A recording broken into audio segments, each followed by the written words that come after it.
A todos e a todas.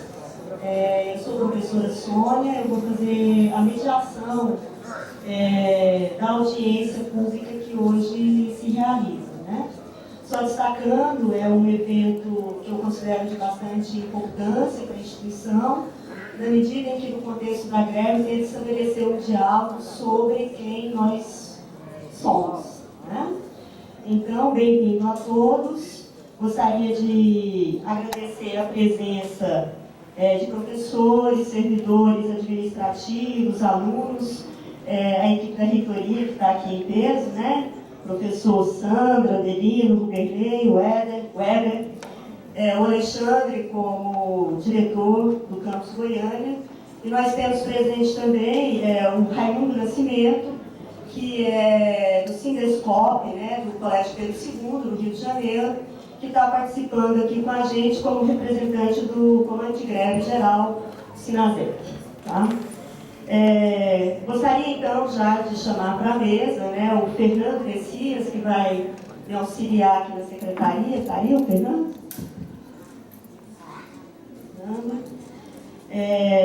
Nosso reitor, professor Jerônimo Rodrigues da Silva, e o nosso debatedor, professor Felipe Valois Júnior.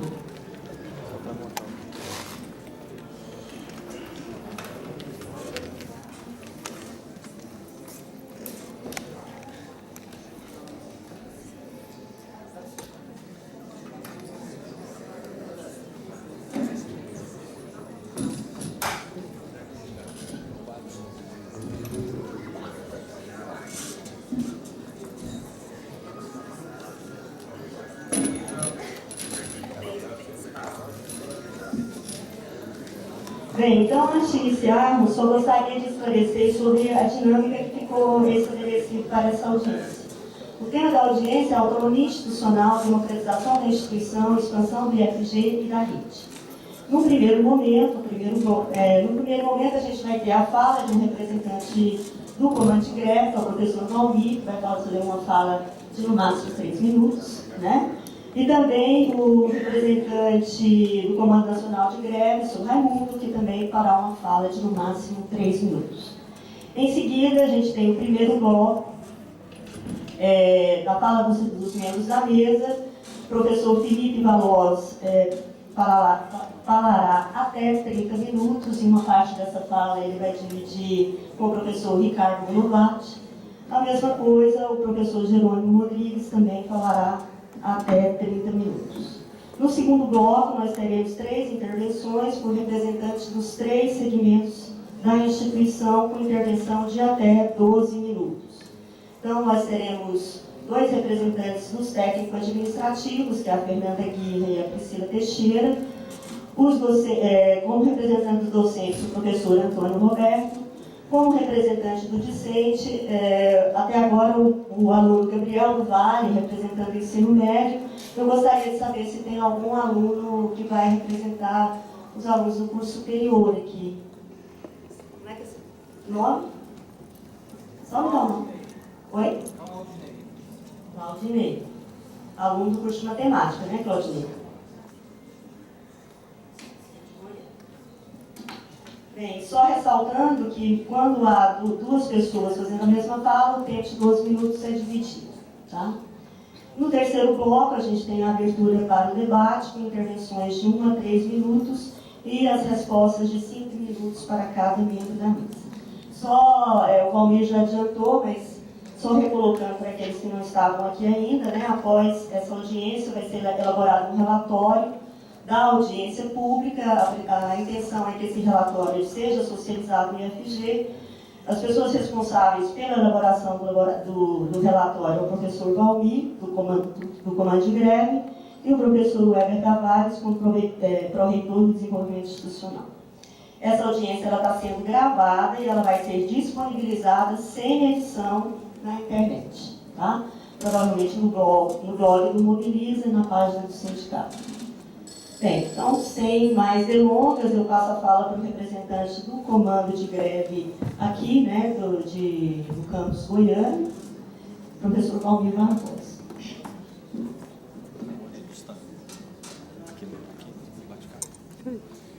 Bem, bom dia a todos, aliás, boa tarde. Não, é uma palavra de 1 minuto e meio, 2 minutos. É só chamar a atenção, em primeiro lugar, para um aspecto que tem marcado profundamente a nossa mobilização, que é de um lado, a mobilização da categoria em torno das nossas pautas nacionais, não é? A reestruturação das carreiras, a revisão das condições de expansão da rede federal, os 10% para a educação pública, luta essa que, infelizmente, estamos sendo derrotados, não é? A database nacional para as nossas negociações salariais, enfim. E, de outro lado, a articulação com as lutas internas, tendo em vista a construção de uma instituição pública, democrática, com ensino de qualidade, ao mesmo tempo uma instituição que realmente esteja equipada em termos de infraestrutura de pessoal para que se contextualize nos vários contextos em que ela se faz presente, não é? E, enfim, ao mesmo tempo também transformar, criar as condições para que os segmentos internos possam assumir a condição de protagonistas no processo de construção dessa instituição, não é? Então, vivemos uma instituição centenária, onde a autonomia institucional ainda não se deu, um processo profundo de democratização ainda está por vir e, por outro lado, a produção e reprodução institucional sobre bases minimalistas ainda, infelizmente, são postas e repostas no cotidiano da instituição. Portanto, o comando entende que nós precisamos, mais do que nunca, ter atenção com as lutas nacionais, com essas lutas internas. Só para concluir, especialmente no contexto como esse, em que o processo de ensino cada vez mais se apresenta privatizado, quando nós pensamos, por exemplo, a presença fabulosa das empresas multinacionais cada vez mais presentes, por exemplo, no ensino superior, e ao mesmo tempo a nacionalização das empresas que atuam na educação, mesmo no ensino médio. E quando pensamos essa questão na relação dos 10% para a educação, mas não para a educação pública, para a educação, o que significa a viabilização de todos os programas e políticas de financiamento da educação privada no país. Então, tudo isso nos coloca realmente com um senso de responsabilidade com relação ao curso dessa instituição e das demais instituições públicas de educação, sobretudo as federais, onde nós nos encontramos. Então, não precisa ser muito inteligente ou ter muita leitura sociológica para compreender que esse processo pode reservar um contexto bastante periférico, precário para a nossa rede e para as nossas instituições. Portanto, felicito a todos e a todos nós por esse esforço de tentar, né, dar um curso para a nossa instituição. Raimundo, representante do Comando Nacional de Greve.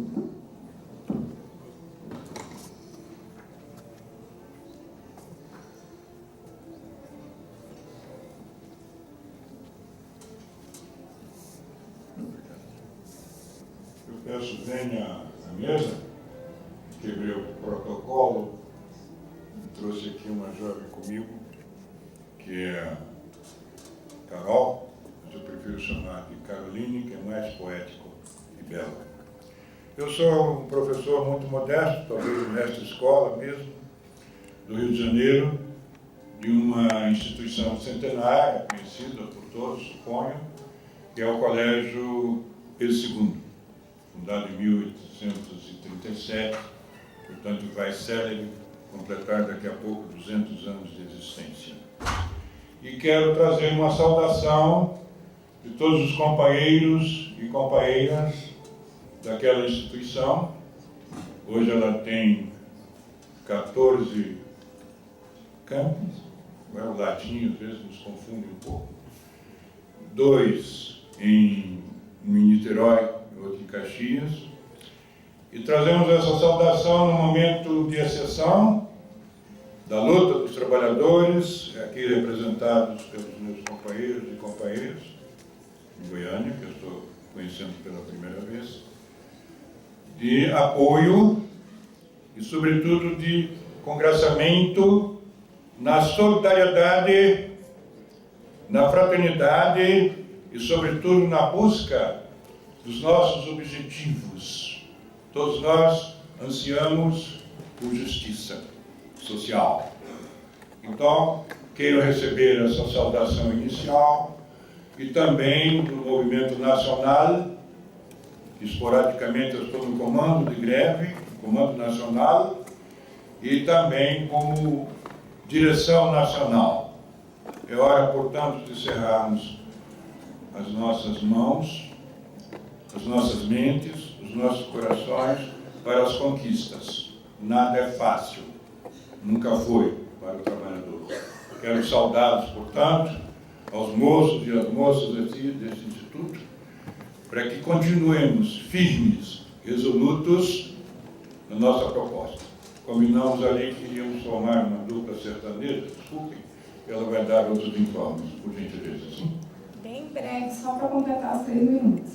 Só para lembrarmos, né, para quem não está acompanhando o quadro de greve, hoje nós somos 162 campos em greve, em 20 estados da federação, e da semana passada para cá, Brasília também, o IFB entrou em greve, 3 campos, Samambaia, Taguatinga Centro e Taguatinga, e esse foi um avanço também construído uma sessão do IFB junto com o comando de greve.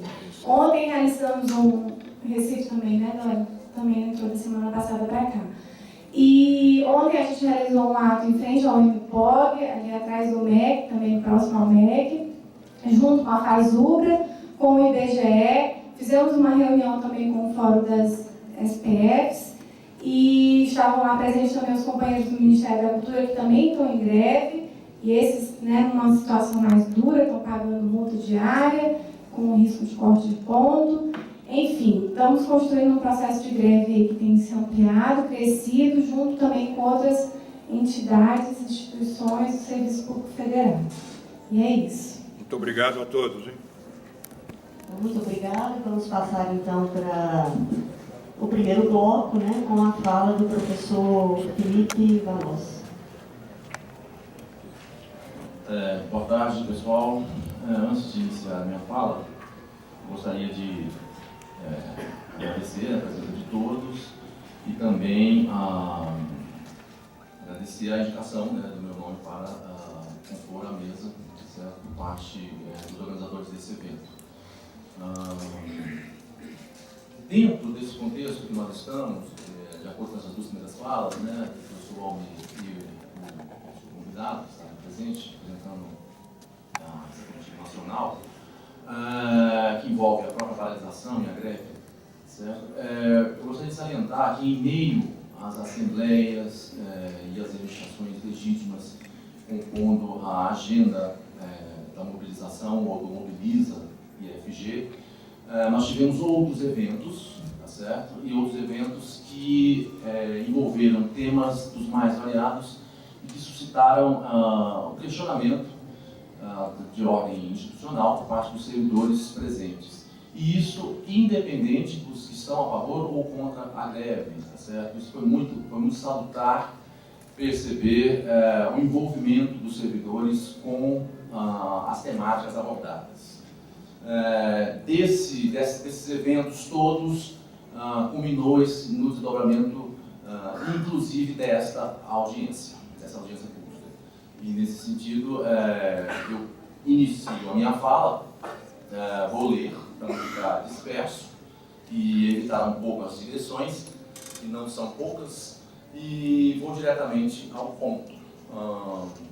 Inicialmente, é interessante chamar a atenção para o fato de que uma ação política pode ser extremamente difícil de definir, sobretudo quando não se tem um exame preciso de um contexto ou panorama anterior à própria ação. Já ao contrário, em se tratando da nossa instituição, é salutar e edificante pensar que este momento é oportuno, podendo sim favorecer uma compreensão clara de algumas ações políticas que podemos ter como necessárias, vislumbrar como necessárias.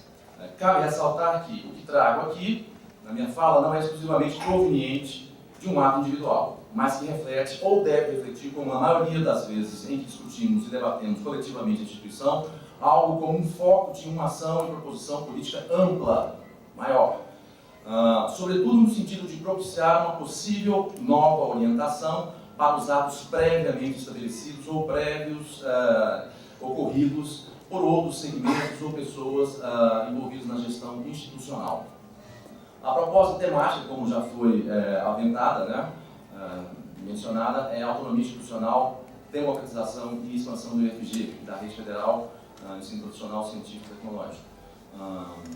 As preocupações que envolvem essa proposta temática passam por um paulatino amadurecimento de nós todos, enquanto servidores públicos, do compromisso e da responsabilidade que temos em relação às perspectivas de desenvolvimento da solidez dessa instituição. E que, como tais, devem repercutir nos princípios da instituição pública e de sua função social, independentemente da subjetividade de seus gestores. Evidentemente, para que isso se cumpra, tornam-se necessários que se estabeleçam diretrizes institucionais, políticas acadêmicas, e aí envolvendo ensino, pesquisa e extensão, e administrativas, a criação de organogramas estruturais ou estruturantes, além de programas e ações legitimadas institucionalmente. Em meio a esse processo, uma questão de caráter provocativo não é novidade para nós, mas ela vem à tona nesse momento, mas que deve aqui nortear as nossas reflexões e o debate. O questionamento, o problema seria o seguinte: qual a instituição que queremos construir? Ora, é de nossa responsabilidade compreender e admitir que uma resposta a essa questão não pode ser banalizada. Não podemos permitir que as orientações para uma possível resposta a tal questão caiam num laissez-faire. Para acentuar a problematização e aguçar nosso discernimento, podemos desdobrar a indagação em pelo menos mais 3 aspectos. Queremos construir uma instituição emancipada em relação ao Estado e aos governos que se sucedem à frente, ou uma instituição subordinada, meramente reprodutora de imposições do Estado, do governo, de implementação de programas ou meras demandas de mercado. Queremos construir uma instituição democrática ou uma instituição que reproduz concepções e práticas de gestão centralizadas, autoritárias, clientelistas e personalistas. Queremos construir uma instituição pública, democrática e de qualidade, ou uma instituição privatizada, precarizada e minimalizada. Bom, antes de entrar diretamente à problematização mais direta, a fala minha relacionada diretamente à problematização, eu trouxe aqui uma definição de autonomia, tá certo? Que eu acredito que pode dar uma evidência mais ampla desse complexo conceito. Acredito que antes de passar para o que podemos aprender da noção que evidencia a autonomia institucional, uma compreensão ampla do que vem a ser propriamente autonomia é fundamental. A filósofa e professora Terezinha Azevedo Rios, em uma de suas falas, clarifica e nos dá uma pista apropriada para a perspectiva da autonomia. A própria ideia de liberdade leva à perspectiva de autonomia. Ser autônomo não é ser independente. Somos interdependentes e a autonomia é sempre relativa. Relativa, sobretudo, no sentido de que sempre existe algum grau de influência ou mesmo de interferência do outro em nossas vidas, nas nossas decisões. Porém, há que se compreender que a autonomia contribui para que nos afirmemos em determinado contexto. O grande desafio é a passagem da heteronomia, complexa heteronomia, para a autonomia. Mas notemos bem, a autonomia que aqui suscitamos não é fazer a lei, mas sim reconhecer a lei e os valores a ela subjacentes. Posto isto, podemos seguir adiante enumerando alguns itens, definindo a autonomia institucional. Compreendermos a autonomia institucional no IFG e na rede federal significa considerar o marco jurídico-político, as concepções e práticas marcadas pela ideia de participação social das comunidades internas e externas no curso de construção e consolidação institucional, como emancipação institucional em relação ao Estado e ao mercado e, consequentemente, uma orientação da instituição para a oferta de formação educacional para uma maioria da nossa sociedade, como um campo de elaboração política, social, acadêmico-científica e cultural que tenha vínculo orgânico com a emancipação da sociedade civil. Para que a autonomia institucional, né, a gente pode fazer esse questionamento. Pô, se fala tanto em autonomia institucional, mas para quê? Ora, a resposta está aqui. Né, para que a instituição possa cumprir a sua função social e contextualizar a sua atuação. O pressuposto básico da autonomia institucional que devemos ficar atentos trata-se da responsabilidade financeira do Estado com a manutenção e expansão da instituição, levando-se em conta a qualidade necessária, ou seja, que o Estado, o governo, arque com a manutenção financeira da instituição, com vistas na sua construção de uma elevada qualidade, que a elevada qualidade requer. Algumas iniciativas em relações necessárias para a efetiva autonomia institucional são aventadas aqui em 3 aspectos. A conformação de uma postura autônoma da reitoria do IFG e do CONIF, ou seja, o Conselho Nacional das Instituições da Rede Federal de Educação Profissional, Científica e Tecnológica, em relação às políticas e programas imediatistas e desvirtuadoras da formação integral e da pesquisa e extensão socialmente empenhados em fatores internos e externos, bem como o papel histórico da instituição, formação integrada, desenvolvimento acadêmico em alto nível. Um outro aspecto, a proposição e confecção de um projeto institucional que se configure numa perspectiva institucional pluriuniversitária, contextualizada no território e na sociedade, democrática, capaz de articular a atuação acadêmica e administrativa em elevado nível e formação integral. Um ponto nevrálgico é o que diz respeito à construção da política institucional, já que isso passa pelas instâncias responsáveis e provocadoras da instituição, considerando suas configurações e níveis de atuação, tais como o Conselho Superior, a reitoria e as pró-reitorias, bem como colégios dirigentes, entre outros conselhos representativos. Urge a construção de políticas acadêmicas, de ensino, pesquisa e extensão e administrativas institucionais, mediante escuta e participação das comunidades internas e externas, sobretudo levando-se em conta a descentralização e a condução de tais políticas de forma democrática nos campi da instituição. Eu estou usando campi no plural, de forma antiga latina, um cacoete, sabe? Isto é, admitindo certo nível de participação dos campi, numa relação que nos permita superar dinâmicas que podem ser marcadas, ora pela centralização, ora pela fragmentação de uma gestão administrativa. Passo agora para uma reflexão acerca da democratização da instituição. Qual o lugar da democratização da instituição no processo de construção da autonomia institucional que referendamos enquanto servidores públicos? Conforme evidenciamos, a autonomia institucional comporta, como uma de suas dimensões necessárias, a democratização da instituição e, enfim, sem a democratização da instituição não poderá ser possível a sua emancipação institucional em relação ao governo e ao mercado, ao Estado, ao governo, né, e ao mercado, de um lado, e a sua orientação em favor das maiorias sociais de outro. A democratização demanda a necessária condução da escuta e participação das comunidades internas e externas. Porém, um processo de escuta e participação que incorpore não somente a representação política, isto é, que vá além dessa representação, que incorpore dimensões de democracia direta mediante a participação direta delegada. Vou elencar mais alguns itens, tá certo? Para passar logo adiante a participação do professor Ricardo Bonifácio. A participação das comunidades internas. Isso diz respeito. Diz respeito à condução de processos de criação, estruturação e reestruturação de conselhos permanentes da instituição. A gente chama atenção para o Conselho Superior, novamente o Conselho de Ensino, Pesquisa e Extensão, etc. De modo que possa assegurar processos de recomposição da representação. Consolidação de agendas de temas estruturantes, organização que descentralize e democratize o seu funcionamento, publicidade e divulgação dos processos em curso e resoluções aprovadas.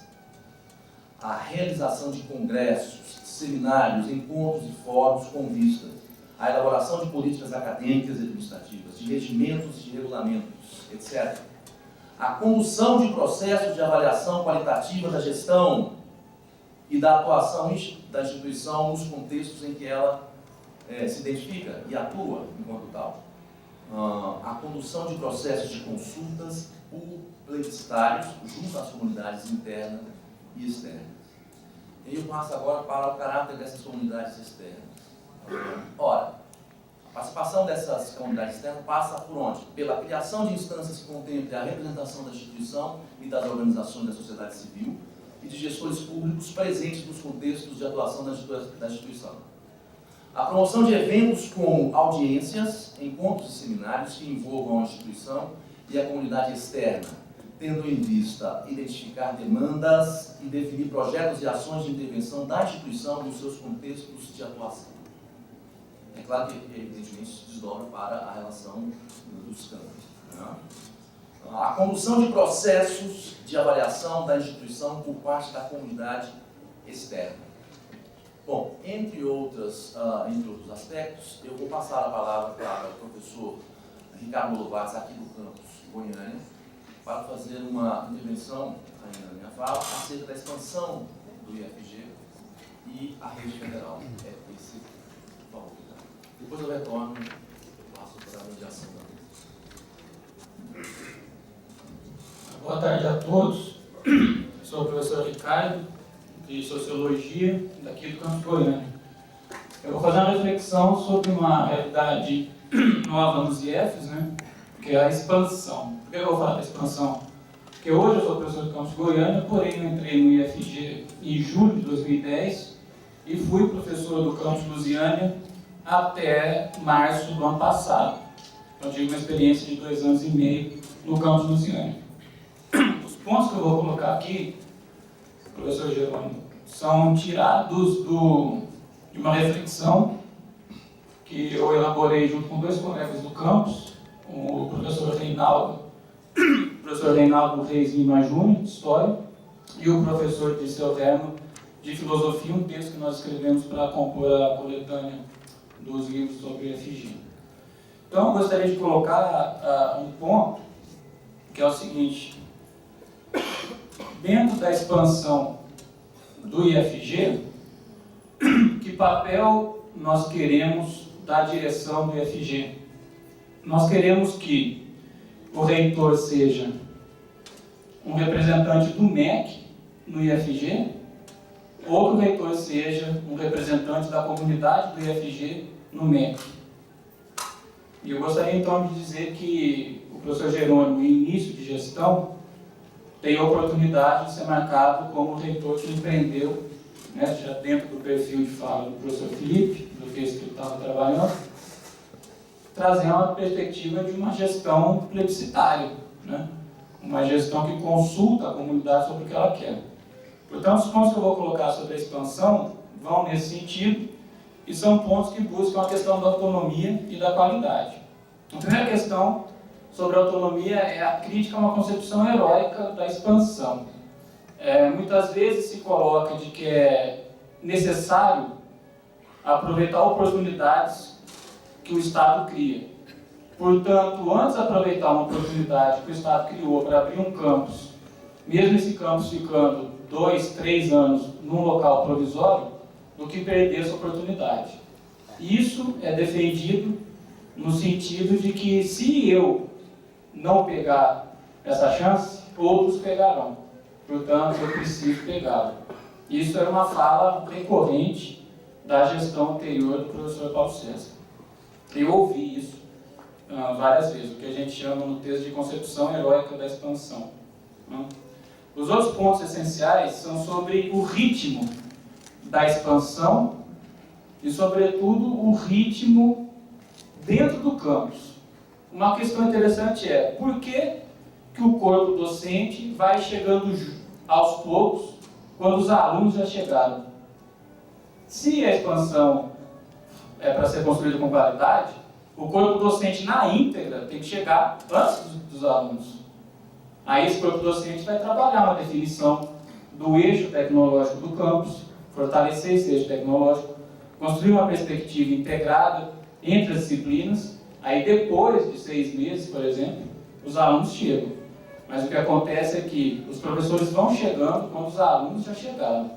E aí você pega um trabalho já iniciando, você já chega dentro da sala de aula, você não planeja nada, né? Isso é muito complicado.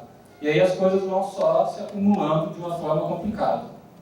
O segundo ponto é sobre o planejamento na criação da infraestrutura do campus, já dentro dessa crítica da concepção heróica da expansão, né? É extremamente necessário superar o improviso da expansão. É extremamente contraditório a ideia da educação, do ensino técnico integrado em tempo integral, manhã e tarde, sem a infraestrutura que permite o aluno ficar com qualidade no campus, que é a estrutura do restaurante, né, e do centro comunitário, ou centro cultural, centro de lazer, ou do campus como um todo. Aí se fala, não, mas um dia aquilo vai terminar de ser construído. Só que aquilo termina de ser construído quando 1, 2 ou 3 turmas já se formaram, né?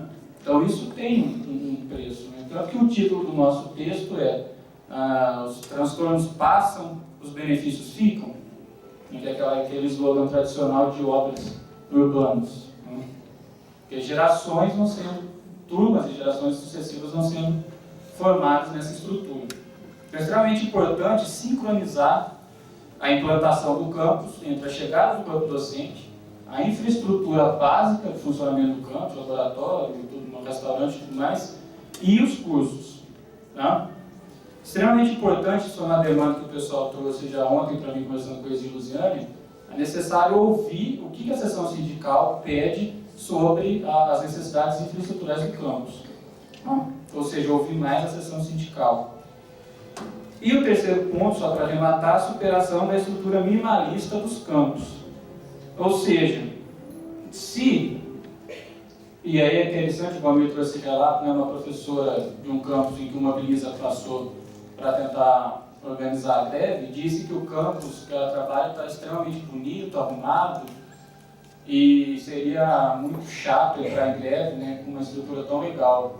Aí foi questionado, se a sua estrutura está tão boa, mas você não tem uma sala de trabalho sua, você não tem um gabinete.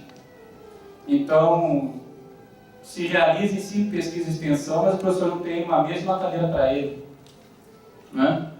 E isso é na rede inteira, mesmo o campus Goiânia sendo mais antigo, não dá onde você atende aluno no campus Goiânia, em lugar nenhum, né? A gente atende nos banquinhos da praça,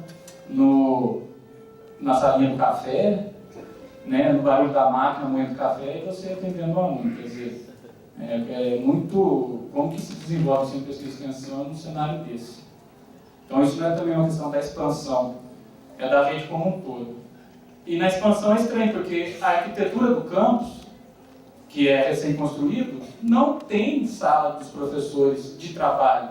Tem a sala geral, a sala de convivência, mas não tem o gabinete, né? E ontem, por exemplo, na Assembleia, o professor colocava que temos que ser competitivos com as universidades. Na universidade, o docente, pelo menos, tem uma sala que ele atende o aluno. Às vezes, ele até divide a mesa com outro docente, mas ele tem uma salinha que ele tem lá. Aqui, a gente fica nessa estrutura, né? Eu não acredito muito em competitividade, mas mesmo se for para entrar nessa lógica, né? Mesmo na lógica da competitividade, ficaria difícil competir. Então, essas são as questões importantes, né? Que a implantação da expansão merece ser pensada. E novamente, só para finalizar minha fala, lembrando que isso não é a minha fala exclusiva, né, mas uma reflexão da experiência que eu tive no campus e de outros 2 colegas que escreveram o texto. Obrigado e eu volto à mesa. Finalizando então essa minha intervenção, antes de passar a palavra para a mediação, só queria ressaltar 2 aspectos.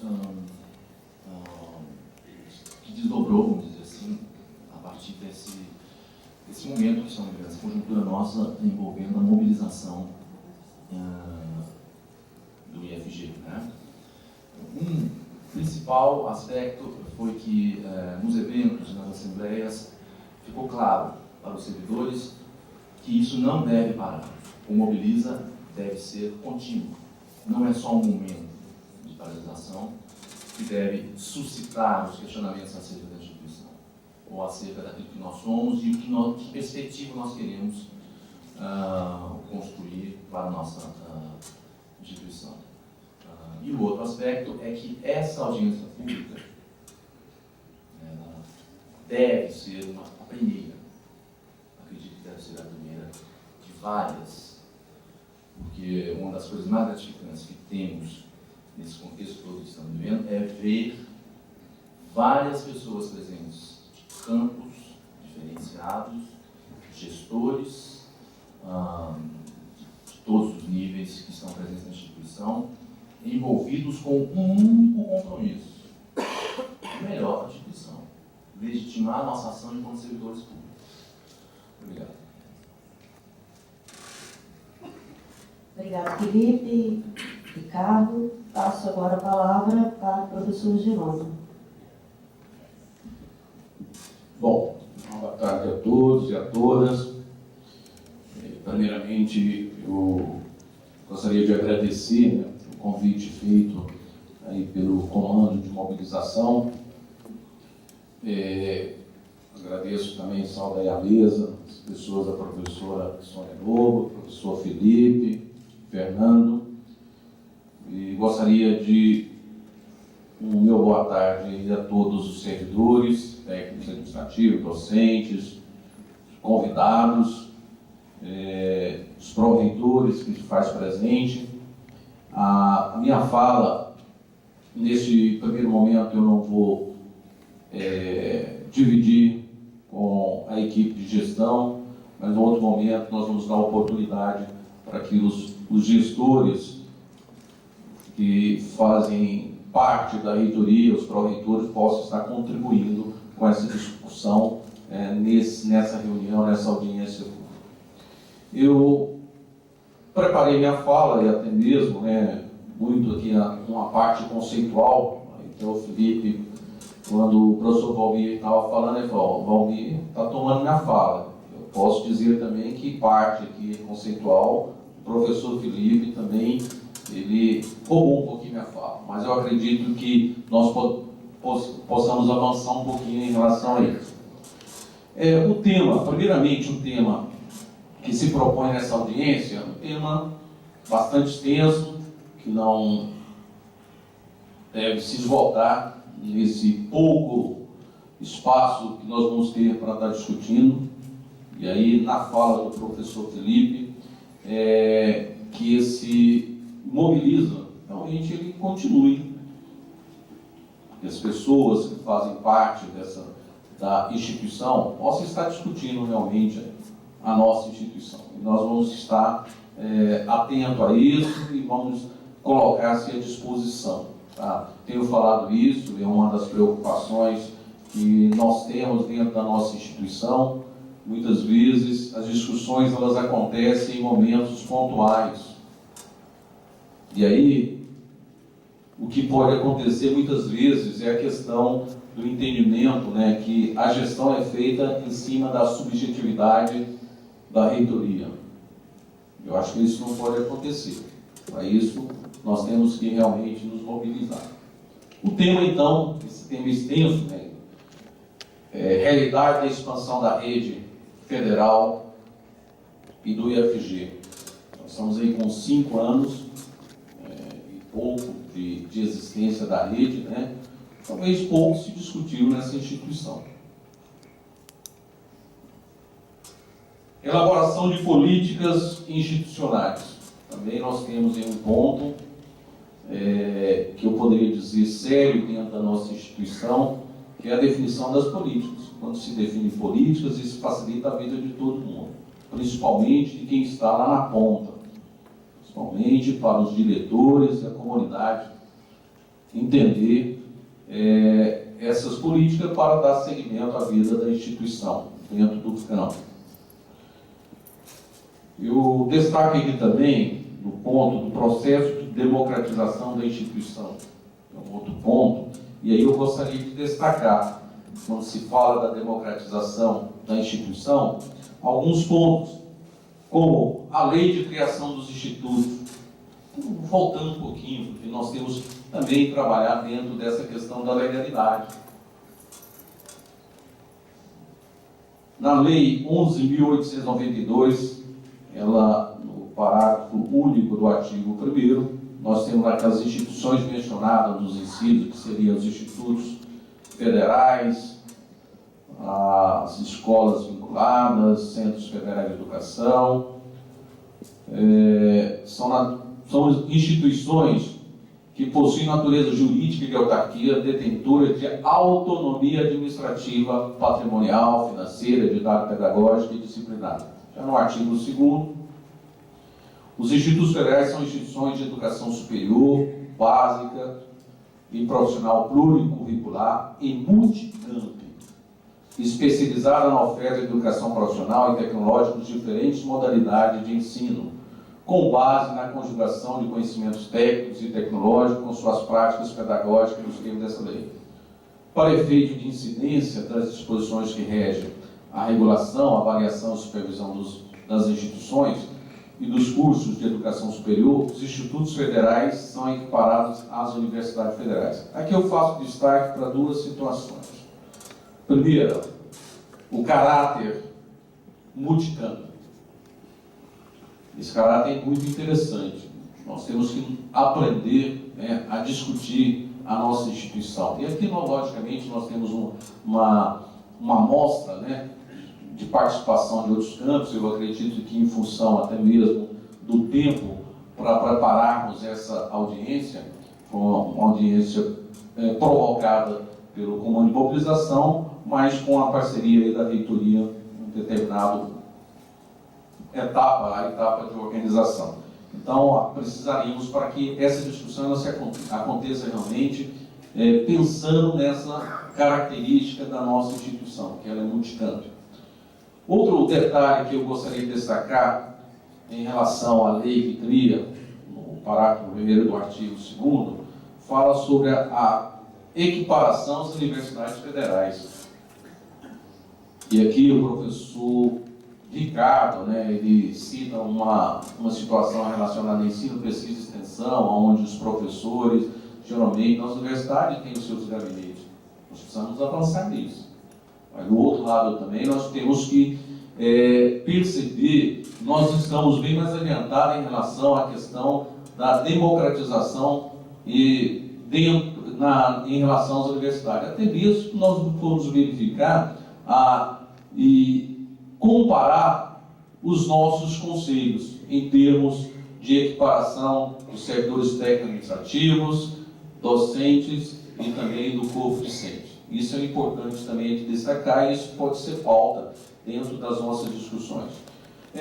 Destacando também a Lei 11.892, quando se fala nas universidades, a equiparação, a própria Constituição também se refere à Constituição Federal, no seu artigo 207, que as universidades gozam de autonomia didática, científica, administrativa e de gestão financeira e patrimonial e obedecerão ao princípio da indissociabilidade entre ensino, pesquisa e extensão.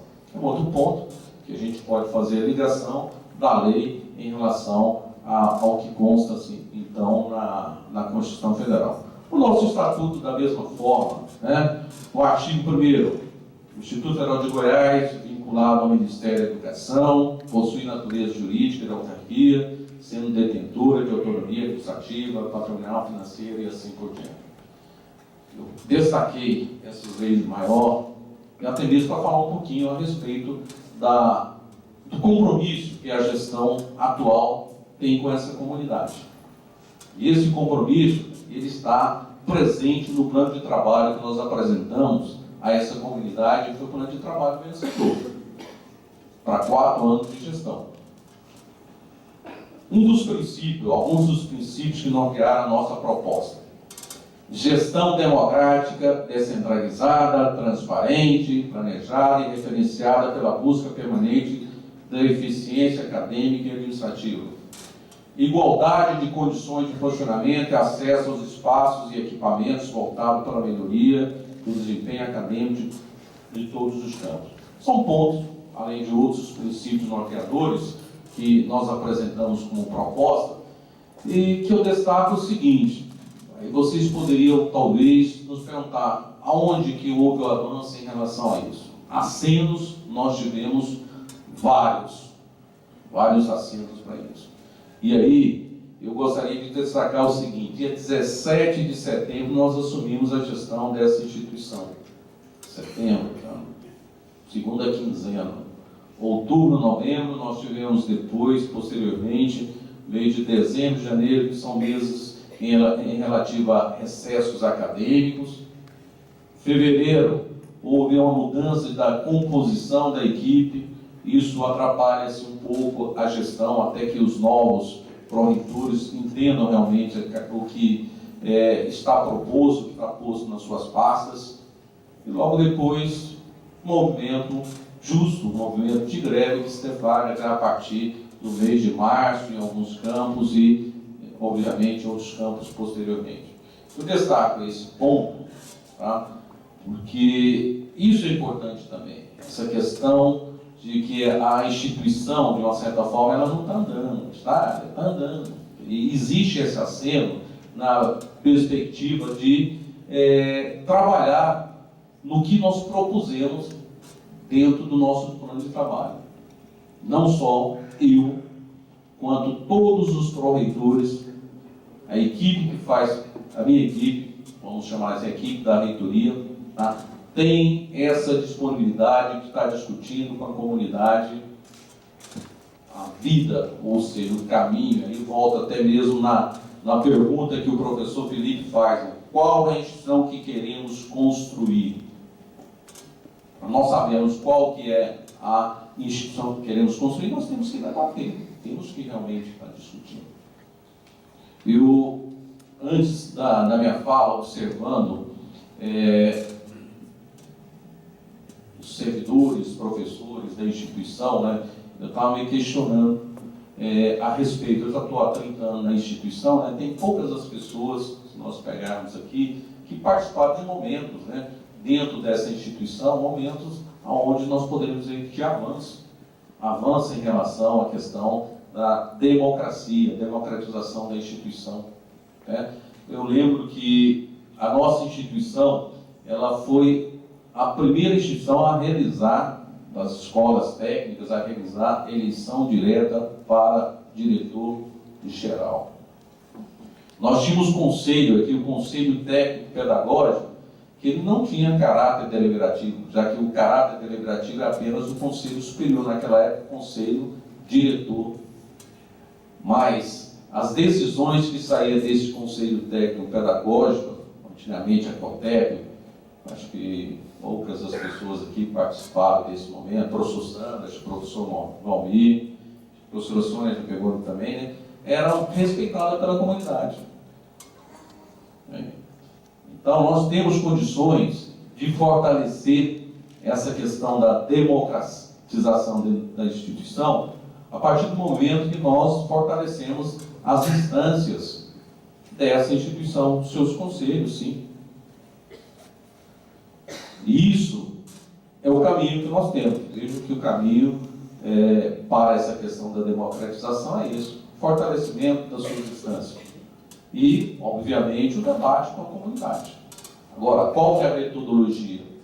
Nessa formatação que nós temos da instituição de hoje, aonde nós temos, na sua estrutura, né, reitoria, campus, logicamente, dentro da estrutura nós não temos ainda, mas tem a ideia de campus avançado, polo de educação à distância, polo de inovação tecnológica. Então, essa estrutura que se faz organizacional dos institutos federais. Qual vai ser a metodologia que nós vamos utilizar para que essa democratização realmente ela ocorra? Então, fiz questão de trazer um pouco dessa história da nossa instituição, né, porque nós temos condições de avançar, sim. Temos condições de avançar.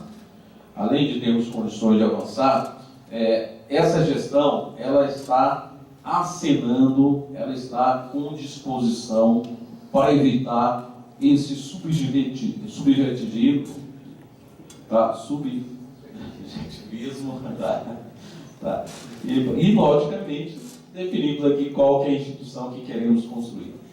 Uma pergunta também, que é feita na fala do professor Ricardo Golovati, né? E, logicamente, nós acompanhamos lá a vida inicial do professor Ricardo Golovati, dentro do campus Lusiânia, quando ele fala assim, o reitor que nós queremos representa quem, né? Qual que é? Então, representa o MEC ou representa essa